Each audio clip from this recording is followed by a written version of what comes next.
Hello, everyone, and welcome back to another episode. We're the Road to Glory podcast. I'm Juliet. And I'm Cecilia, and today the day has finally come. F2 and F3 is actually back. We have our first race review to share with you all with what happened in Australia. Yes, the timings were insane for us because we're in Yeah. the European time zone, but that did not stop us from locking in and watching everything and keeping up to date so we can share with you all of the notable moments, reviews, kind of what happened in Melbourne, because a lot happened. Yes, and if we seem delirious, it is because, as you mentioned, the time zones were actually insane here. No, I did not wake up for everything. I No. simply couldn't do that, but I did try my best to watch as much as I could live, and then I watched the replays afterwards. But yeah, as you say, a lot of things happen. So we can't get into every detail, then we will be here for like 2 hours. Yeah. But we'll make sure to like run through the big things, like talk about what happened in Melbourne for round one in F2 and F3. Exactly.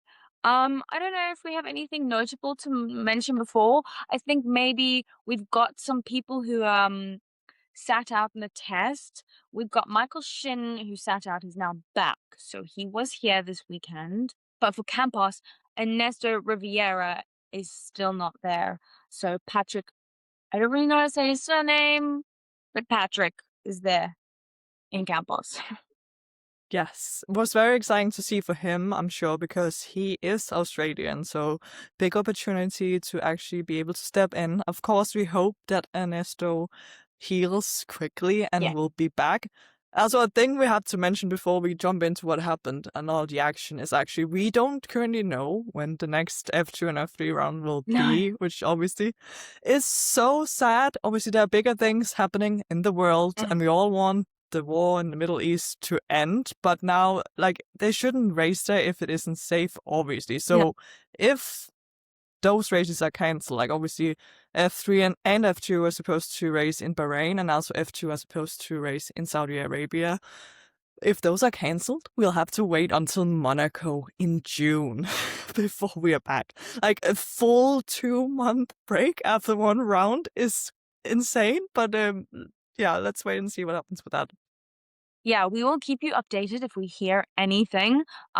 Crossing fingers that everyone can go safely racing and that everything is resolved. Obviously, we don't want to race if it's not safe, but it would be insane to have such a long break. I want to mention one more thing before we start. I actually don't remember when this was announced, but if you're a Formula One fan, you'll remember Otmar from LP. And you think he's actually been hanging around the F2, F3 paddock for a little while. But he's joined VAR as like a stakeholder and a CEO there. So he's back.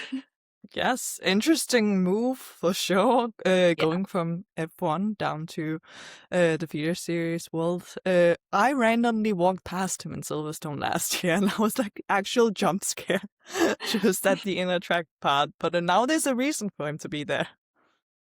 Exactly. At least he's there for something. So it'll be interesting to see what he can do. But I think we can probably jump straight into the weekend. I'd say not too much happened in practice. It's only the second time these F3 cars are actually in Melbourne, because we had the new car last year. So that's something to note throughout the weekend. And we also had medium tires used this weekend. Yes, and now for those who may be new to the podcast, the way we're doing the race review is we go through F3 first, just want to clarify that. Then when we are done with all their sessions, we move on to F2. But yeah, for F3, it's an interesting one, Melbourne, because obviously it also only, now you mentioned they've only had this specific car, this is their second year with that, but also like in general, they've only gone to Melbourne for 3 years. Like, this is the Yeah. 4th season. And so far, like the past 3 years, it was complete Triton dominance each year, with them taking pole literally every time they went there. So going in, there are obviously big expectations for Freddie Slater, but in practice, we did have kind of as we also expected. Now, also with your championship prediction, we had Ugo Ugochukwu being fastest in practice, which obviously, of course, never means a whole lot, but still definitely great to see him getting off to a good start. Exactly. I think he was fastest by quite a big margin, Mm. which is very exciting to see him start the season like that. Because as we know from last year, he had a bit of a rocky season. So I'm very happy to see that he started off the weekend really well in practice. I mean, Trident really were not that far off. So you really can't count out the Trident and Campos battle. But it did seem like maybe Ugo would perhaps be like just a tiny bit ahead according to from what we saw from the practice. Yes, because in practice then we also had Brando Badura being second fastest and Noah Stromsdal from Triton being third fastest. Now, mentioning Noah, I will have to say I'm sorry to everyone that I was bold enough to pick my favorites for the predictions. Like, if you didn't see last week's predictions for the season, definitely go check that out. But I predicted Noah Stromsdal to win the championship. And to those who are new in this podcast, I cursed whoever I predict for the championship. I did last year, and I thought, you know what? I'm not superstitious. This can't be real. Like, the curse can't hurt me. But it was real, because we'll get to the horror weekend he had, and also my F2 prediction also had when we get to F2. But yeah, at least off to a decent start. We think all is good, all is well. But yeah, only other thing that happened in practice was that we had Mattia Kolnagi causing a red flag towards the end of the session, only with 5 minutes to go. So like that was just end of session. Nothing else crazy happened. Yeah, he had an issue with his engine, and it looked very dramatic. There was fire Yeah. coming out of the back. But luckily, they fixed that before quali and the rest of the weekend, so he was okay. But that was the most notable thing from practice, and I think we can probably jump into qualifying now, which also kind of got going, and then we had a red flag with Matteo Del Paolo in the barrier. Yeah, it definitely wasn't great to see, not the start to the season any rookie would want, as like any driver, of course, but especially bad as a rookie. Now, at the time, Triton did seem to have a lot of pace. We had Noah Stromsdal of the Triton drivers leading the way and Freddie closely behind him. Now, Matteo wasn't that far behind, but maybe just that pressure of knowing, oh, Triton is always good here. Also seeing your teammates being slightly ahead of you. You do push to the limit, and it just seemed like, yeah, a rookie mistake, just wanting too much too soon. So, unfortunately, that was the end of his qualifying session. Agreed. And now, when we talk about Ugo that we mentioned in practice, he came into qualifying and really seemed to be on the pace as well. One of his laps, he was going like fastest. He landed up hitting a polystyrene board. He had to come in, change his front wing, but he was kind of the one to beat. Yes, definitely. So we did see in the beginning, like, that whole, as we had predicted, the Campos versus Triton, which also seems like will be continuing on going in further into the season. But we already had that here in qualifying. Now, already mentioned Noah Stromsdal. His first time that he set before that red flag was the only time he managed to set. And this is where I hate F3 sometimes, because there's so many drivers to keep track of, and the commentators don't know everything that's going on. And also, like, the drivers sometimes also don't post much, especially Noah. Like, I don't think he posted anything this weekend. I don't know what's going on with him right now, but that's fine. So actually, we don't really know what happened with his other laps. We had a replay where he went off track, so obviously that time would have been deleted and not counted anyway. So very unfortunate to see, for whatever reason, if it was car related or if it was just driver related, he wasn't able to improve his time. So we saw the other campus drivers of Ugo and Theophil Nile as well. Theophil Nile took a while to set a time, I will say. I got slightly nervous for him, but set better times. Freddie also set a better time. But like still, at least his first time, Noah's first time, was good enough to be P10, which like that could have been so much worse considering he wasn't able to put in a second lap. Yes, I will say my predictions were looking great with Ugo Yeah. and Terrafil, who he must have known something because he waited right until the end to set his time, which landed up being good enough for pole, which was quite surprising because everybody thought Ugo would be on top. But no, Teofil, I don't know, he went out, good time, good track conditions, and set the fastest lap. Yes, and Ugo wasn't again able to like improve further than he already had earlier, so definitely still a strong showing for Campos, suddenly being 1-2 in qualifying again, as we already mentioned, after Trident dominance at this track for multiple seasons. But of course, they also did have Freddie following along in P3. So like already like from qualifying, we definitely had the picture of the championship we were expecting. Now, of course, Noah slightly behind, but we all know that Noah usually do show more race pace, which we also got, but then things went wrong. But we'll get to that in the race. But yeah, looking at qualifying, nothing else crazy happened besides out of absolutely nowhere, like literally like within the last minute or something, we had Nicola Lecorte jumping from like P23 or something up to P5 in his stamps. I was like, is this an alternate universe? Like, have I actually just fallen asleep? Like, what is happening here? So interesting, especially because we've mentioned before, Dams are a new team. Like, we don't know what was going on, but Nicola Lacorte had a rocket ship under him and suddenly came out of nowhere. Yeah, and like talking about Lecorte, he was the driver that got a race ban last year. So like also him as a driver may not be the best. So but like fair game that maybe he's coming in stronger to his second season. Who knows? Exactly. And I also feel like I want to mention Taito Kato because he was there up and as a rookie, it can be difficult.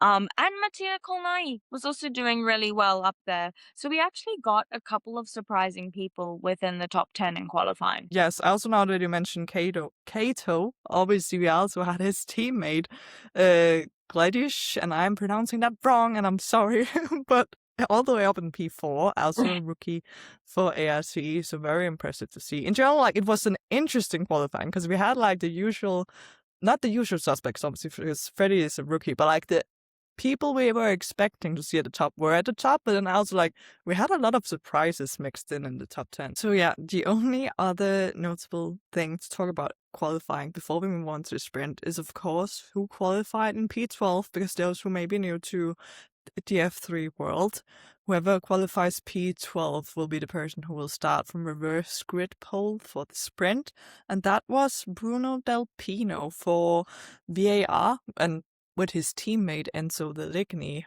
in P11, so would start right behind him. So we had like a full VAR front row logout for the sprint, and then we will obviously, when we come to the feature race, we had a full campus logout in the front row, so very cool to see. But moving on to the sprint.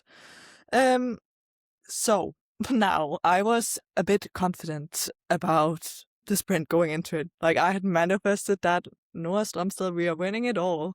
Unfortunately, he had a bad start. And also like just the race in general, we won't talk a lot about it because it was very short, unfortunately. Yes. But yeah, the front row at least had a good start. Unfortunately, Noah starting P3 did lose a position to Brando Betterer, and now this is why I'm angry. Right, the race was so short, because Noah is definitely a driver. For whatever reason, he usually loses a couple of positions often in the start, but he's very good at keeping his tires alive. So I'm sure he would have come back. He was also like breathing down Brando's neck before the red flag came. But unfortunately, not a lot happened in the sprint because we did have a red flag with the two Prema teammates coming together. Yeah, we have the two Prema teammates of James Walton and Louis Sharp battling with each other and actually having a massive crash. It's kind of at a bit of the circuit that you don't really assume there's going to be such a high impact crash because they were going so fast, like straight into the barriers because they collided with each other. And it was just, you hate to see teammates. And then also James Walton, it's his home race. And then also us here on the podcast, we love Prema. We want a Prema dominance, Yeah. and that really did not happen this weekend. No, unfortunately, like obviously the crash in itself was terrible, and also they both had to withdraw from the feature race the day after for medical reasons. Yeah. Especially like Louis Sharp seemed to be the one who took the brunt of it. He had to stay at the hospital overnight, has sustained some back injuries. So luckily for him, there is a while until they go back racing again. But definitely not what you want to see. Kind of a scary crash as well. But they were definitely like with the way they are racing each other,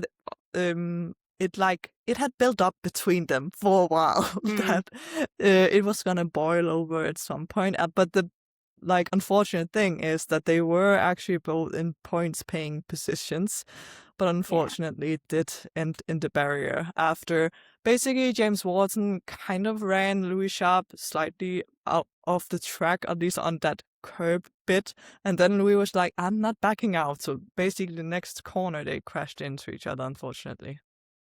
Yeah, and the stewards did deem that it was Louis' fault and handed him a 10-second time penalty, which dropped him out of the points. But Yeah, and also like the points wouldn't have been given to those positions anyway, because we only made it to lap 9. They only had like 50% yeah, of the points given. So I believe it was only down to P5 that were given yeah. points, which was like only 1 point for P5, and then the win was only 5 points. So like reduced points, unfortunately. But because the race was ended there, we got the finishing position of Bruno Del Pino winning the first race of the season, with his teammate Enzo Deligny right behind him, and Brando Betterer for Rodin P3, which was like definitely the comeback we were foreseeing after he did so bad at Prema.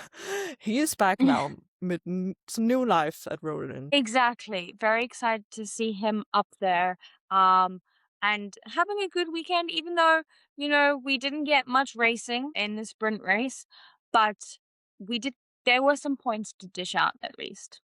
Yes, and I'll take those 2 points that Noah got from P4, because it turns out it was the only 2 points he was gonna get, because I curse my drivers. But yeah, let's move on then to some more action, because like the sprint was a very short sprint. So next day, let's move on to feature race, where we obviously had our big Teofil Nile, Ugo Gochukwu, Freddie Slater top 3. So from the start, Ugo didn't quite get the launch off the Mm. line he wanted, so Freddie Slater got past him up to P2. But like in general, the whole those 3 drivers swapped around quite a bit throughout the race. Yes, really good to see such a great launch from Freddie and Terrafield keeping the Yeah. lead. There's a lot of pressure behind him, but I wanted to mention that the commentators were saying that Freddie is the youngest driver on the grid, which I actually didn't know. So that's your little fun fact here. Freddie's the youngest driver on the grid. Thank you for sharing that information. I actually didn't know that either. which is really impressive because he also did do some of the races last season.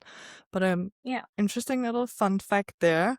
Other things to talk about in the race. I'm so sorry for mentioning Noah so much. Like, I swear it's not the only driver I ever talk about, but apparently like in my delirious brain, I think my notes just went to, what is Noah doing? No. So like, let's talk more about that because he started P9 after James didn't start the race. Like, he had withdrawn. He obviously qualified P10, Yeah.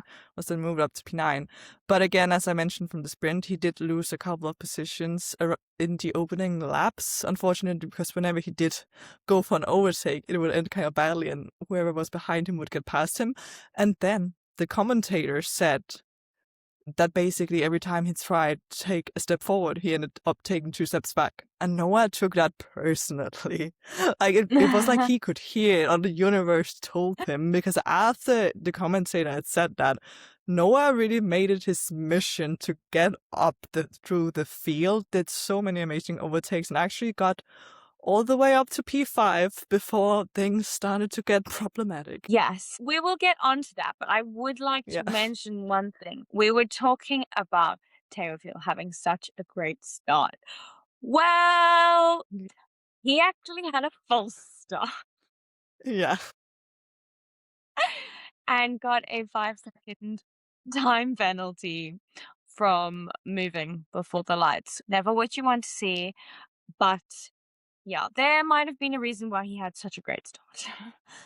But it was marginal, so it's also one of those where you Yeah. really think that is so unfortunate, but obviously the rules are the rules. Also, like, towards the end of the race, he did seem to kind of lose his pace, like maybe kind of killing his tires from being in the lead for so long. But like, obviously Ugo got past him, then also Freddie got past him, I believe. Or like, Freddie was also like dropping back at one point, battling Lacorte in a sudden, like, Nicola Lacorte Yeah.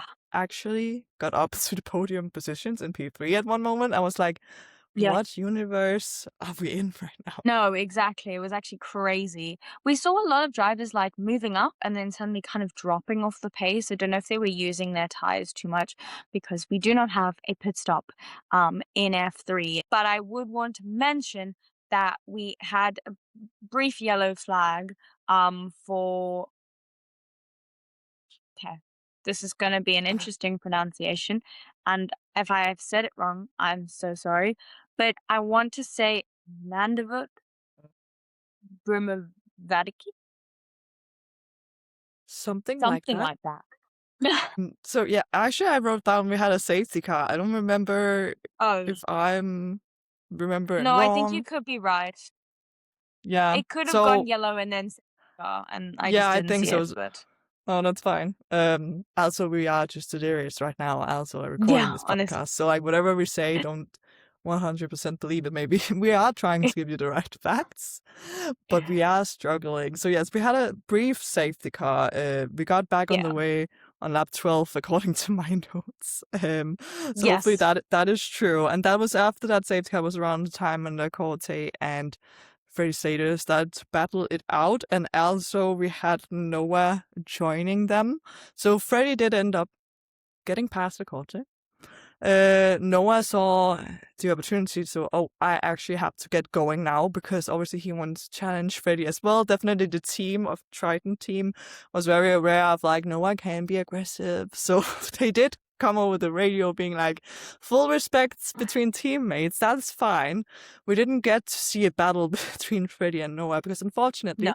when Noah had to get past Lacorte, he very much wanted to make sure that he wouldn't lose that position he had just gained. So kind of aggressively moved to defend himself, which ended up taking off part of Lacorte's front wing.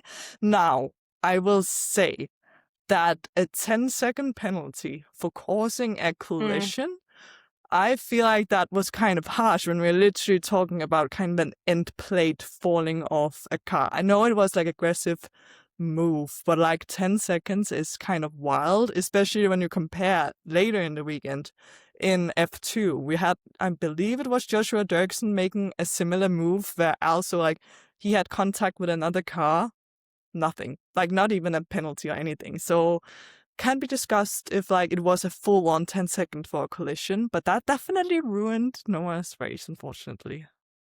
Absolutely. And it wasn't like Nicola gained anything from that either because he got a 5-second penalty from a false start as well. So both of them just did not have great races. It was just so unfortunate as well. Like when you know, obviously Noah wouldn't know in the moment probably because all those like false start penalties got in kind of late. Not necessarily sure that the Mm, team would have let Noah know, but like it is so yeah. unnecessary that it ended up being his pass on like Cortez specifically that caused him to drop way out of the points because like he would have gained the position anyway. And it is so unfortunate because now we already mentioned Theophile Lyle, who also like absolutely horrible race considering he started from pole, got a good start, but unfortunately it was a jump start or like false start, so got the 5-second penalty, led the race for the majority of it, and then would also end up dropping out points because we ended behind a safety car. And now I will have to bring up like a live message chat we were having between us when we were watching the race. Because, like, the jinx of what I said is absolutely wild and should be studied. Because now, okay, so I had seen Noah's move on Lakota, and like I knew Yeah. it was on under investigation. But like in my mind, we are not getting a penalty because Noah, when Theophile Lyle gets his penalty, he's within 5 seconds. He can get a podium, which is obviously it Yeah. is so important, like for Noah. Now, not counting out Freddie, it's obviously also he is going after the championship as well. But when you look at Noah, there's so much more at stake because like Freddie is Hmm. an Audi junior. He has a lot of hype, a lot of popularity. He's British driver, all that, and that's also an incredibly talented driver. Like we all know, pretty much he will end up in F1. For Noah, he Yeah. has just been dropped by Mercedes. He doesn't have a lot of Yeah. sponsors. He knows like this is the season that he has to win F3 in his second year. So like all that pressure, he needs to get on that podium. He needs to like fight for the championship this year. So like I understand everything he did. So I just wanted the race to end behind safety car. So I literally said that to you. I need Yeah. the race to end behind safety car. And then I said like sorry to you, Phil, because that would obviously mean that he will also drop out with points. But like Yeah. I was focused on that Noah getting the podium out because you always hate kind of a last lap shootout in F3 because Oh, you yeah. know it will be chaos, and I was scared Noah would lose the podium. And then I said that our predictions were on fire right now because you Mm, obviously predicted Ugo, who was winning the race, and I predicted yeah. Noah, which was at this point in time stood to get a P3. Yeah. And then it happens. Then we get the 10-second penalty, and of course, because I asked for it, we Yeah. also end behind the safety car, so there's no chance he can ever reduce those 10 seconds. So we just like, when we get the checkered flag, seeing Noah just going down, like Yeah. way down, like that was absolutely the worst start to the season we could get, leaving Australia only with 2 points when he could potentially have gotten 15 points in the feature race alone without that penalty. Yeah. Really was not the greatest race for your predictions. It could have been. Well, we got winning for me. Yeah. Freddie P2, and we have mentioned that. And we got P3, I feel like was quite surprising from Taito Kato. I feel like we must not count him out. And Bruno No. Del Pino in P4. Like a great weekend for Bruno. Definitely. Obviously, winning the sprint race, now he only got like half the points he could have gotten for that, which is unfortunate. But then also like scoring a point from fastest lap too, which is obviously still a thing in the feeder series. Mhm. So great weekend for him. And now, yeah, looking at the championship picture, leaving Australia. As you say, your predictions are going strong because we do have Ugo Turco currently leading the championship, and then Bruno Yeah. Del Pino in second and Freddie Slater in third. And now I will take Noah. He's in the top 10 at least. We can Yeah. move from here. Like I can work with that. we can put it behind us and we can go Yeah. forward to whatever the next race is and we can start afresh. Yes. Also, before we move on from the feature race here in F3 and move on to F2, I have to mention that the pictures of the podium finishing Oh my gosh. drivers is absolutely killing me seeing the height difference. Like, first when I saw the picture of them standing on the top step, all three of them, I was like convinced surely Ugo must be standing on the tallest step. But like, he's not. At least he's like figured out how to get a car without removing all the paint where he can perform. Those who didn't watch last season literally just Yeah. ran a black carbon livery primer. But like, I'm sorry, but we have to insert some of the pictures here. Like, literally, Yeah. Tato Kato holding up his trophy as well. It's like, when he's holding that up, the trophy only reaches like the top of Ugo's head, which is wild. Those pictures had me laughing because Yeah, Freddie as well just like comes like halfway and then there's Ugo. yeah. It's so funny.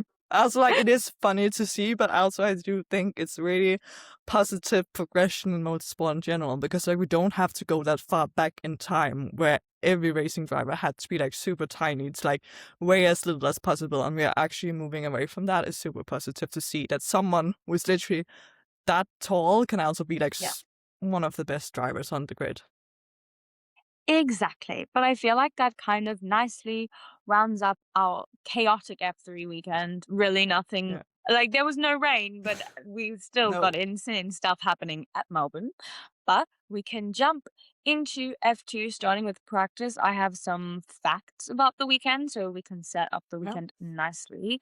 Um there's a 100% record of safety car appearances in F2 races in Melbourne since they started in 2023, which makes sense. The drivers had the soft and super soft compounds at their disposal, which is different to last year, when I think they had the soft and the medium, so there was a jump in compound differences. So yeah, that's kind of just your little bit of an overview of some facts about Melbourne before we jump into practice, which I mean, not too much happened, but we did get a red flag for Colton, which I was, Yes. not the greatest start to his debut. No. When I woke up and saw that, because I did sleep through practice and then like tuned in live for the for qualifying, like Yeah. we have talked so much about how Colton may struggle in F2 moving from Mm, IndyCar. It's not the way you want to see him start. no. At least he was able to like improve throughout the weekend, but like Mhm. definitely horror start for him. The only other thing I have to mention from the practice, other than we also had later on a red flag again for Tasna Pool into Pruvasak, Yeah. getting stuck in the gravel, which was like nothing else much happened after that because we only had a couple of minutes left when it went green. But yeah, looking at practice, Gabriella Mini was fastest for MP, and like the dream was alive once again. Always, just like in general, Mini loves Australia for whatever reason. Because for those who Yeah. don't know, he also actually had pole position before he got a grid drop last year when he raced for Prema. So I was like, are we back with Mini? Like now he has changed teams, and no, because No. apparently the curse I put on drivers in my predictions don't just count for the season where I predicted No. them. It carries on into their whole career apparently, because Yeah. if we move to qualifying, Mini's car wasn't working. Like, it just wasn't. He wasn't able to put in any competitive lap, and it did end up with him also causing a red flag because his car was just like, I'm done for the day, which we are used to it seeing at this point. Like, how bad can Mini's luck actually be? Like, it just keeps getting worse. I mean, he moved teams and his luck has stayed the same. So I don't know. I think if we see him in Silverstone, we actually do need to sage him because this is Yeah. something that can only be fixed with sage. I think we are at that point too. Like it has to be done, because it is so unfortunate to see that he wasn't able to put in the time. Because yes, practice is not everything. It's not like a guaranteed he would take pole if his car was working. But seeing in the races, he had so much more pace than where he ended up starting, Oh which my is gosh. so unfortunate. Like, it is literally what could have been for him after he Yeah. finished in the points in both races. I do think it is still positive for him because of what we saw happen in the races. Like he does have pace. There's just some bad luck um that he needs to I don't know, he can't do anything No, about it, but like it's so exactly. Like, what horrible. can he do? Yeah, but Nothing. exactly. But moving into more of what happened in qualifying, other than Mini's Yeah. car wasn't working. Oh my god, we are at the stage of the weekend where I'm like, we are winning it all. Because for those who watched our predictions, I was obviously like full Scandinavia is winning it Yeah. all. Like my prediction for champion was Martinius Stenshorne, which I think surprised a lot of people, and I don't think a lot of people were convinced that I was right in this. Obviously, now points wise, I cursed him, so Yeah. not looking good. No. But we did have like a full Scandinavian front row lockout with Dino Beganovic for Dams, who we mentioned as like our good surprise honorable mention, had Yeah. taken pole position. And Martinius Stenshorne right behind him. I was like, I am absolutely cooking right now. You were cooking, but then your drives got cooked. Yeah, I was about to say this. It just burned. Like I was Yeah. cooking too much. I was cooking too Yeah. hard. Like the universe was like, you can't have this. It is too much. But yeah, what happened in qualifying other than the result? Very unfortunate to see. We had kind of a similar situation in qualifying as we did in F3, with one of Mm. the rookie drivers unfortunately crashing before he was able to put in a time, being Mary Boyer for Prema. Yeah, very unfortunate for Mary. I feel like it wasn't the greatest weekend for him overall as No. well, and this wasn't the greatest start for the weekend for him, causing a red flag. Qualifying then did resume, and people put on fresh tires and went out. But it was a bit of a stop-start session. And then we had that incident with Gabriele Mini pulling to the side of the track, causing red flags again, so it's just like no one could really put in that good of a lap with the stop start. No, obviously people did end up improving in the like Mm. final 3 minutes we had, because Yeah. obviously F1 was about to come on, so we can't just like stop the clock forever. So it did change into like time. We only have this amount of time left. So they did have a couple of minutes left to like put in the final run, but definitely did probably hinder a couple of people. But still like very positive qualifying, I will say. Also, now that I said I was cooking during qualifying, I will mention that our reversed grid pole position ended up being Tasnapol Intrapuvesak qualifying in P10, which was like my... Didn't I mention him as like good Yes. surprise, I believe? Yes, Yeah. I did. I was like, I mentioned too many rookie drivers, like, but he was one of them. And I was like, actually, I'm doing something here. Very Yeah. nice to see. You were cooking in that sense as well. And I I feel like was, we have to mention Noel in P4 as well. yeah. Um as my honorable mention. And Nicholas Olive getting up there on rookie debut.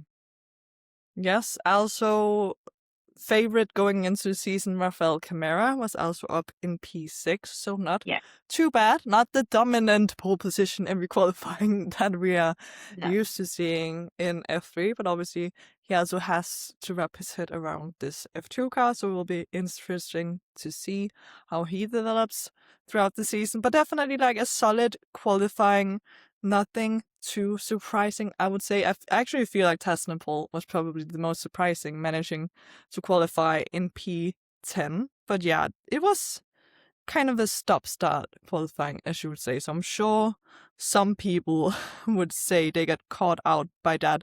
Yeah. And yeah, we also mentioned Colton Herta obviously crashed in practice. He managed to get P14. So like not where you want to be, because like a couple of more positions upwards and he would have been within the top 10. But like a okay start compared to like how much we've seen him struggling.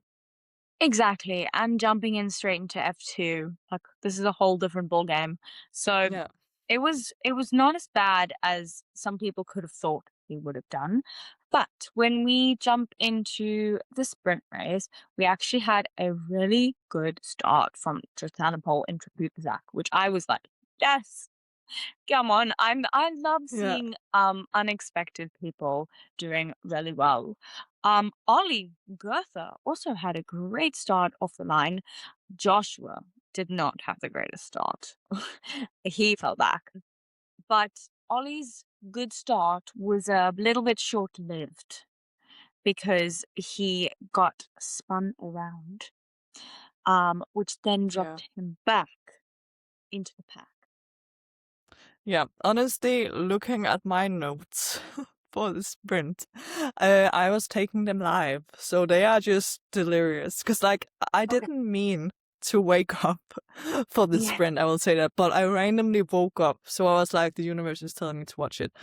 However, I woke up, like, around 4 a.m., which was, like, 15 minutes before the race was supposed to start. However, which I didn't know, because I didn't watch... obviously I didn't watch live the F3 sprint, so I hadn't seen like the big crash at that point that had been between the Yeah. Primataris. So that had delayed everything. And also like we had F1 where Kimi also crashed, and I'm Yeah. sure that also delayed things.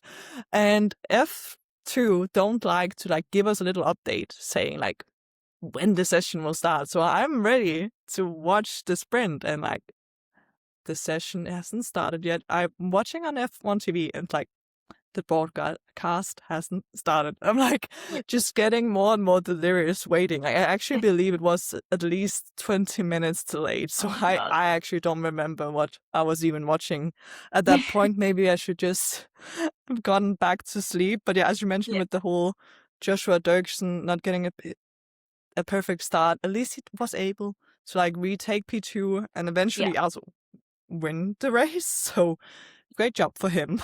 But yeah, I'm just looking at my notes. I'm like, this is all over the place. I don't even know what's happening. Verone goes off. I don't know. That's my notes. Yeah, that happened like just after Ollie as well. Like Ollie spinning, Yeah, then we cut to Varone spinning, Joshua taking back the lead. It was so chaotic. At one yeah, point during the middle of the race, there were about 7 cars all fighting for one position. They were going too yeah, wide in rows, and I was like, this is so going to end in a crash. It yeah, didn't. Thank goodness. yeah, We also had some great racing with Rafa and yes. Miney, which I was interested to see. Like we got such a perfect overtake at one of the corners. I was like, yes, this is Rafa showing his racecraft here. Yeah.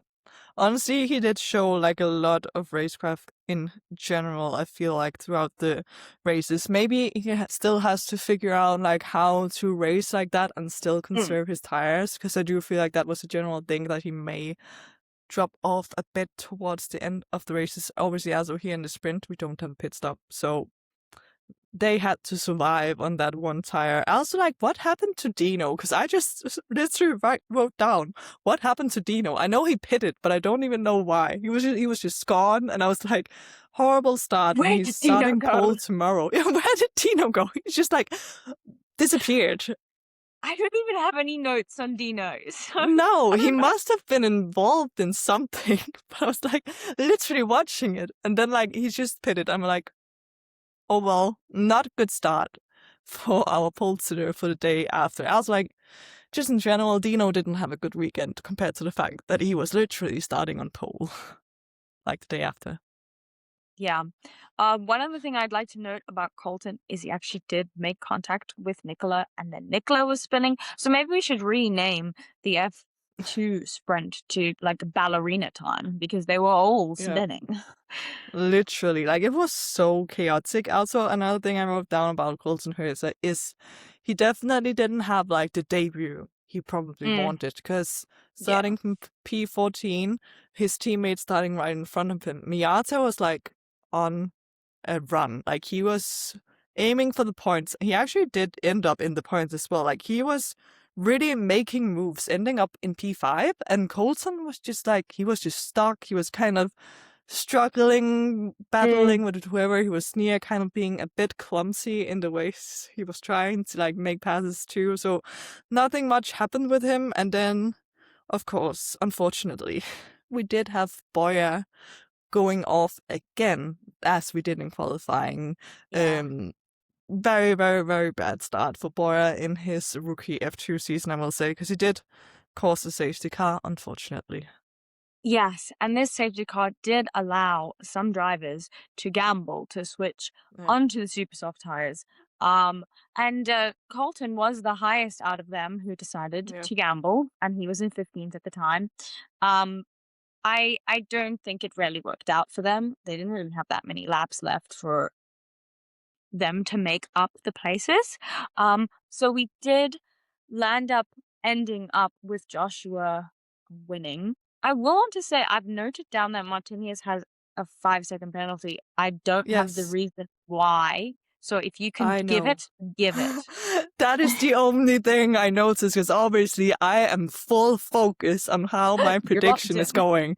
Yes, it's exactly. So I was watching it. What happened was basically Martinius Stenshorne, hold on, where are my notes? They're right here. He got a penalty for leaving the track and gaining an advantage Oh, okay. because Nicholas Solomb literally forced him off the track. So, like, I agreed with the commentators that that was such a hard penalty. Getting, like, not. Mm, It was also, like, when it was under investigation, it was on obviously for leaving the track and not yeah, for the pushing someone off the track, which I think is absolutely ridiculous because where was Martinius Stenshorne supposed to go when Nicholas exactly. Solomb was actually kind of pushing him off? So I feel like that was such a hard penalty. Also, that did drop him out of the points. So Yes. not a great start for Martinius. No, not a good weekend for him. We will get into why in a moment when we Yeah. move on. But before we do, with Joshua winning, he's actually did the back to back because he won Yeah. the sprint last year in Melbourne as well. So that's incredible to see. We had Noel Leon in P2, incredible to see. And then we had Alex Dunne in P3 going from 8th to 3rd.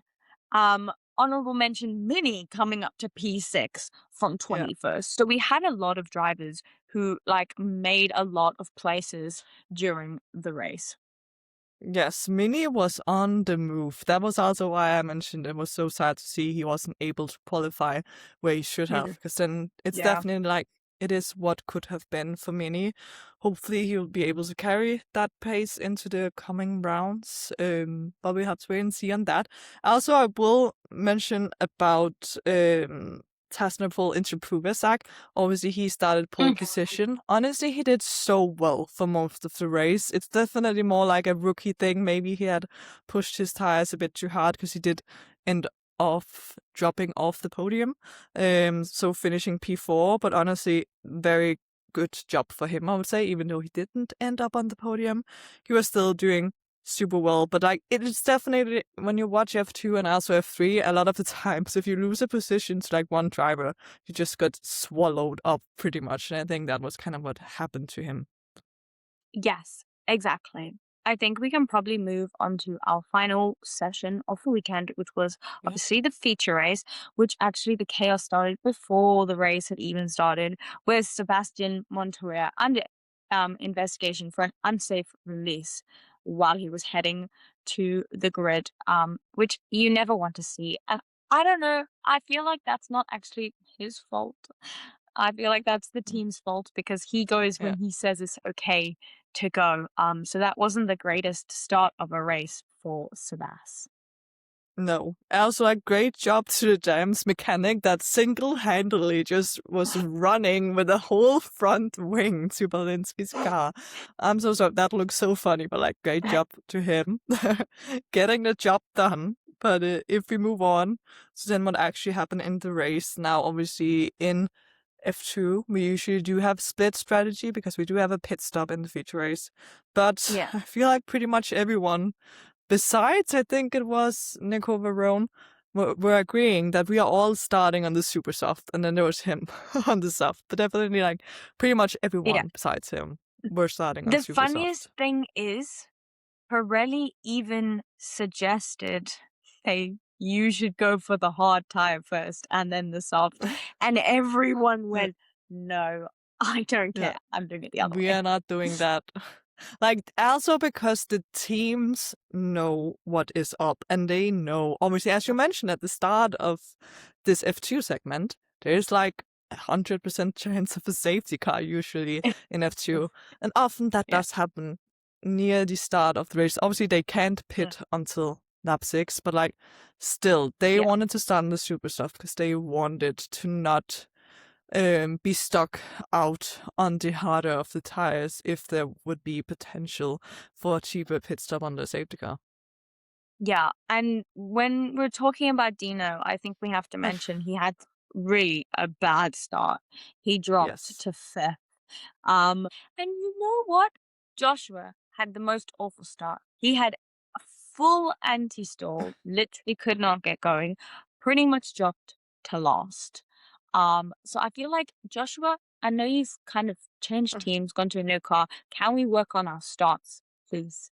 Because it seems to be a little bit of an issue here.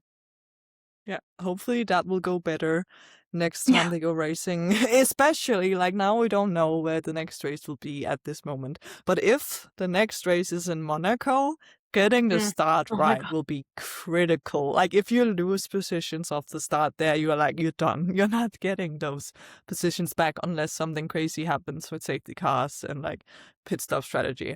But yeah, Yeah. definitely he'll hopefully get his head around that and get better starts. But we do see that it is a thing some of the drivers and teams tend to have a hard time with. Now, at least it has gotten better. Like, there was definitely a couple of seasons where it was like every single start, someone was stalling off the Mm. line. It's like, it's Yeah. not that bad anymore. But I will say it was still a chaotic start. Like, down to turn 1, it was just like lock up city. I feel like everyone were locking up, and I was so scared someone was gonna like run off, like run into each other. But Yeah. obviously, we had my driver, Martinius Stenshorne, taking the lead, starting from P2. And then Alex Dunne also got a good start, so got up to P2 behind him. And yeah, things wouldn't be going well for those two for long. I think we have found Alex Dunn's next victim. Victor We Martin have, has left, and he has now chosen Martinius Stenshorne because we had a massive crash between the two teammates. yeah, Both very, very like it was aggressive driving. Um, and you never want to see two teammates. And also, the safety car is coming out on lap 3 now because of this crash, so it can't yeah, even benefit the rest of the field. The no, Rodin employees, I've never seen people so no, sad in my entire life. Like, no. they're just seeing their two drivers were on to score the most amount of points to now score none.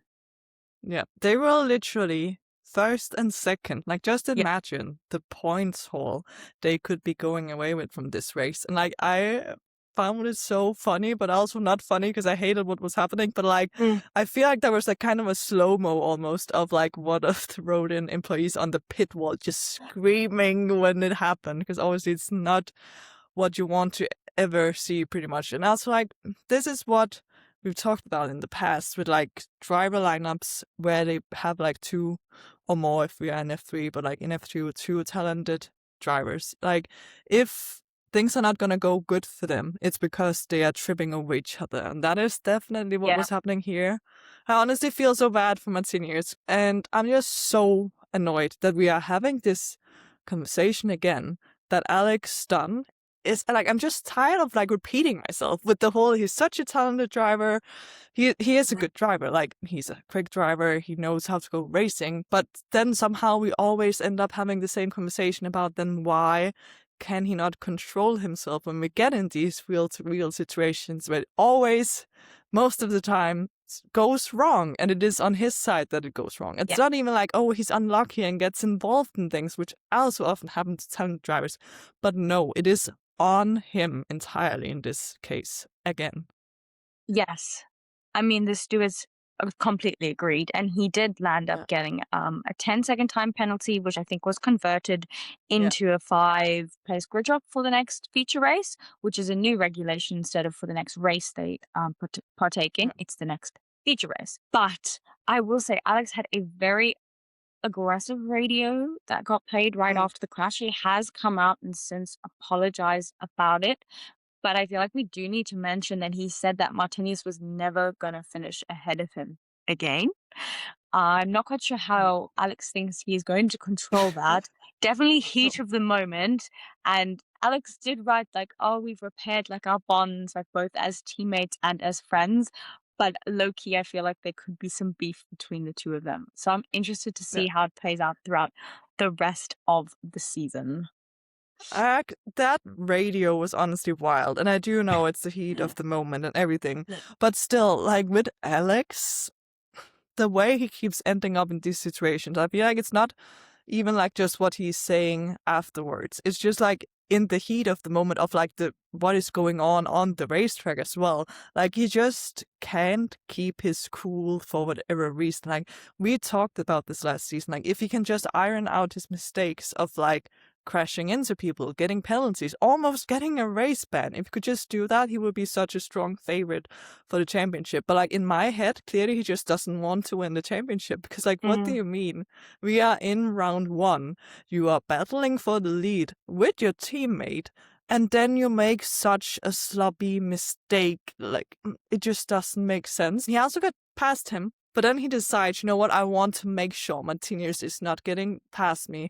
So literally cross right in front of Martinius, which obviously then it wasn't calculated correctly from Alex's side, because obviously he takes off right. Martinius' front wing and like they collide, which is just like such an unnecessary mistake to make when you're literally 1-2 with your teammate.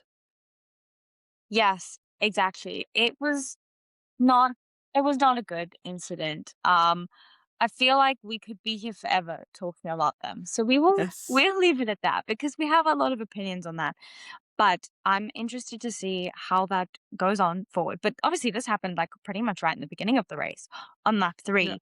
I will say it was definitely the biggest moment from the entire race. We did guess like now Nicola was leading, Rafa Mm. was there, Dino was there, like it was kind of all to play for because we've taken out 2 big contenders during the race. Now we have our pit stops. There was some chaos during the pit stops. Noel had to pit and change his front wing, which was a long pit stop. Kush stalled in the pits, which wasn't great for him. We also, after the pit stops, we had teammates battling against each other with Colton Herta and Miata, which I always get stressed. We've just seen a big teammate crash. Can we not Yeah. redo it, especially with the high tech team? And Dino was, oh my gosh, Dino was having such a good race. He Dino was was. he he was doing insanely well until lap 16 when he had a technical issue and just his Yeah. car was just no longer underneath him. No power. He had to pull to the side and caused a safety car.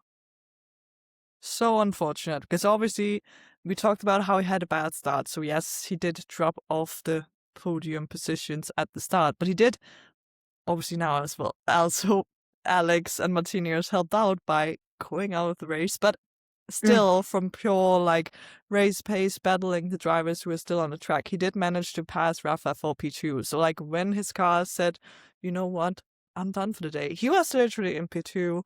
Who knows if he could have challenged Solo for the lead and eventually the win? We will never know. yeah, This is just like such unfortunate things. Same with Mini's car not working in qualifying. We had Dino's car, unfortunately, yeah. saying, you know what, I don't want to do this anymore, and like took off early. I will say the one thing that happened that it did benefit was we Yeah. had our one driver who was on the alternative strategy with Verone, and he pitted during it actually and came out in the lead, but Yeah. unfortunately got a 5-second time penalty for speeding in the pit lane, which we know he's a rookie in this. He's also jumped straight in F2. So I feel like those stuff needs to be ironed out. But I was quite shocked to see, oh my gosh, he's in the lead? Oh, okay. Well, Yeah. he's not going to stay in it. Yeah. Also, unfortunate for him, besides the penalty he got, also like the timing of the safety car initially seemed really well, obviously because he was able to pit, come out into the Yeah. lead, but still, like with the amount of laps that were still left, it was Mm, definitely a little too much to ask of the yeah. super soft. Also, with a driver coming from like endurance racing, being new in F2, maybe not like he doesn't have as much knowledge about how to manage these tires as some other drivers do. And also, like, it was a lot of flaps to do on the super soft. So, unfortunately, he did definitely drop off towards the end of the race. Yes, agreed. But we actually, I feel like maybe it's not surprising, but it was a bit surprising to me for what we got as our podium. I mean, obviously Yeah. P3, we'll mention in a second, was very surprising. Yeah. But Nicholas Olive winning in like debut F3 weekend Mm. was surprising to me. I felt like maybe he would take a little longer to get up there. I knew that Campos would be good, but I was really happy to see him um have a great race. Yes, talking about Nicola, obviously, I think it did help him that he did do the last two Yeah, race weekends last year. So technically not debut, but like yeah, first full season. So also first time in an F2 car in Australia. So definitely, I think yeah. it was surprising to see him win. Definitely what secured him the win, I think, was that he was able to make the move on Verone so quickly, where we had Rafa Camara being stuck behind him for a long time, because that was definitely the amount of time Rafa used to get up to P2 was the amount of time that Nicola needed to like make that gap between himself and the rest Mm, of the field. Because even though when Rafa got past him, he was quicker than Nicola Solo for the last couple of laps. It wasn't enough because like yeah. the gap had grown too big. But like very impressive of, well, full rookie podium if you like obviously count Nicola, even though he did a couple of races. We don't count that. We Yeah. full rookie podium with, as we already mentioned, Nicola Solov, Rafa Camara, and what is the Trident doing on the podium with Lawrence and Hoopen in P3? Yep. A trident on the podium for the first time since Baku Yeah. 2024. Lawrence dragged that car. Yeah. And we were saying like maybe he could do it again. He's done it. He's dragged that Yeah. trident up to the podium, which is really, really good to see. Um, I know they were saying that Trident has made a lot of development over the winter break. So I'm actually here for Trident being competitive in F2 because we have seen them towards the back of the field. We also got Ollie Goethe in P4, which I always love to see. I feel like Ollie flies under the radar. And P5 for Miata again. I feel like Miata had a very silently good weekend overall. And P7 Mm. for Colton. Like, he Yeah. landed up scoring points. Let's go. First points for Colton, yeah. Actually, not too bad, I will say. Definitely had a better race than he Mm, had in the sprint. yeah, Also, when we talk about Triton, and we have talked about a lot on the podcast that Triton are so good in F3 and like nowhere in F2. So it's yeah. definitely good progression to see if we can get Triton to be up there more. Now, of course, this is the last season with this generation of cars. Like, who knows what happens next year? But like, still, you want to end off strong. And like, he didn't just end on the podium, he also set the fastest lap of the race, which is like crazy. Exactly. Um, I I don't really have anything else notable to say from the race.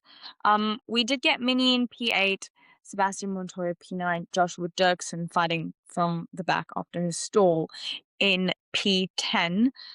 So yeah, not the greatest weekend for Joshua overall, but not awful. I mean, he won the sprint, but I feel like he would have been expecting a little bit more from the feature.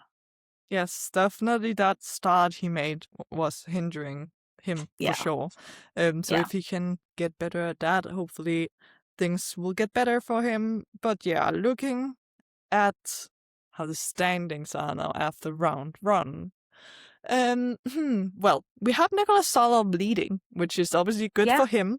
Also, as expected, Rafael Camara in second, so like he is also in the hunt. Now, my prediction we already mentioned was Martinius Stenshorne, and while we were Yeah. recording this, I realized, like, of course, you can never say what would have happened if Alex Dunne and Martinius didn't crash out, because it was Yeah. literally it was on lap 3. We never know if Alex would have won, if Martinius would have won, if like Mm. something else would have happened, the car would have broken down. But in my imaginary universe, Yeah. let's say Martinius Stenshorne was able to keep the lead and win the race. If that had Mm. happened, he would literally be leading the championship right now. Like, he would be on 26 points, and Nicholas Hall right now is on 25. So all I'm Yeah. saying is I was so close. Obviously, it's just round 1, and we have a lot of time until the championship is done. But like, that is so painful thinking about the amount of points that just disappeared from both of my predictions now that they are leaving with 2 and 1 point. It's wild. Yeah. Absolutely. It was a very chaotic weekend, and I feel like that tends to happen in feeder series if you're new, and literally nothing ever goes to plan, and you definitely seem to have cursed your drivers. If you have nothing else notable to say, I feel like we've yapped for such a long time. This is such a long episode, and I'm so sorry. But I feel like we could probably end off here, because I doubt you want to hear any more of our voices for the moment. We do have F1 Academy back next week. I'm so excited. We're still waiting for the Yes. last Prema seat to be announced as of recording. It could totally change by the time this is out. So make sure to follow us on our socials, because we will be keeping up to date with that, because I'm very curious to see who the final Prema driver is. Yes, actually insane. When we're recording this, it is Monday, so it is race weekend. Or Yeah. like race week right now. And they haven't like, you know what, we are not in a rush. We'll not announce Mm. anything yet. It very much feel like that meme where it's like, have we forgotten something? Then it's like the third permanent driver just being left out somewhere in the rain. Like, that is permanent. Like, when are we expecting the announcement? Probably it will be out when this episode goes up. And will be very interesting to see who it is. Also, I'm just looking so much forward to seeing F1 Academy finally being back. Mm. And hopefully I have not cursed my prediction Please. in F1 Academy as well. Like, if Alba leaves with just 1 or 2 points, I am not ever making predictions again, because I curse the drivers, I say. Yes, exactly. But I think that is probably it for this week. We will see you next weekend with our F1 Academy race review. So stay tuned for that. Follow us on our socials. As I mentioned, if you're watching on YouTube, we're literally 3 subscribers away from 100 subscribers, and that'd be a really cool goal to hit. So please make sure you are subscribed. I hope you enjoyed this episode. We will see you next time. Bye. Bye.